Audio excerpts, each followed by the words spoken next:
Well, hello, friends. We have a very important meeting that's coming up that we've been praying about for a long time. I'm excited about it. It's a New Hampshire Alliance meeting. We're having three panel discussions, and one of them I have a chance to lead, and it's on evangelistic discipleship here and now.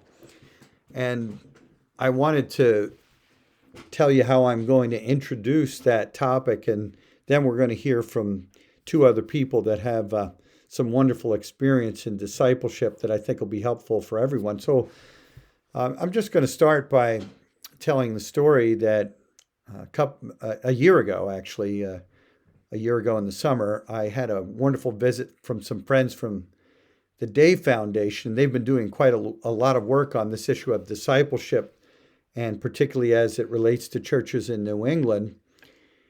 And they asked me a question, which was if someone came to the church and they wanted to be discipled, was I ready to do that? And what would we do in order to disciple people? And now we've been here for about 25 years, started the church as a church plant 25 years ago. And we've done a variety of things over the course of those years to help to train people in the faith. But I still felt like I didn't have a good answer to their question.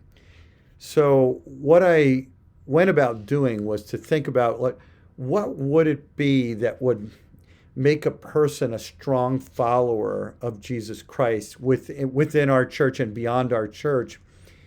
And ultimately, how could I really best point someone toward Jesus and then actually aid them in that whole process of growing in the Lord? So what I did actually was to write something and self-publish it called Growing in the Lord. And it's based on the confessional standards for our church. But in the process of going through what is historic Christianity, looking at the doctrines and the ethics and the experience of being Jesus followers, sort of as a way of looking at Jesus himself through the lens of this. We use 17th century questions of all things, questions and answers, but then kind of bring them up to date with some probing questions for each person. So, that's how I answered ultimately the question, because at the time I had no answer.